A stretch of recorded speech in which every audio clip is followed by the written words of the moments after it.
ইসরায়েলের যুদ্ধবিরতি লঙ্ঘনের জবাবে দেশটিকে লক্ষ্য করে রকেট হামলা চালিয়েছে হিজবুল্লাহ।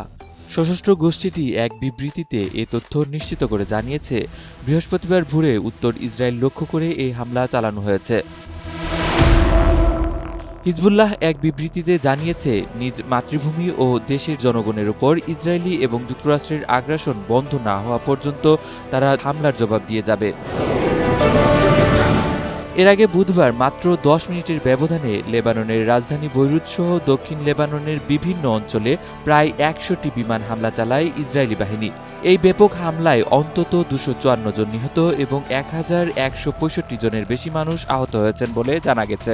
ঘটনাটিকে সাম্প্রতিক সময়ের সবচেয়ে বড় আক্রমণ হিসেবে বিবেচনা করা হচ্ছে। এ ঘটনার পর লেবাননে একদিনের রাষ্ট্রীয় শোক ঘোষণা করা হয়।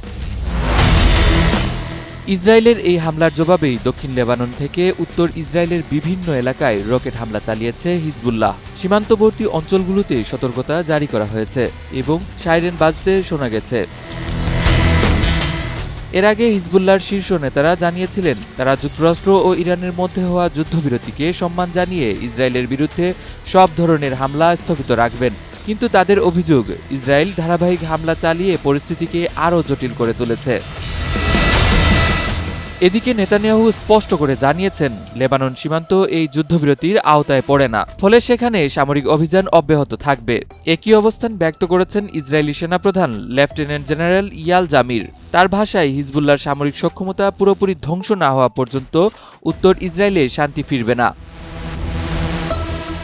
অন্যদিকে লেবাননের প্রধানমন্ত্রী নওয়াফ সালাম জানিয়েছেন, ইসরায়েলের হামলা বন্ধে তার সরকার সর্বোচ্চ কূটনৈতিক প্রচেষ্টা চালাচ্ছে।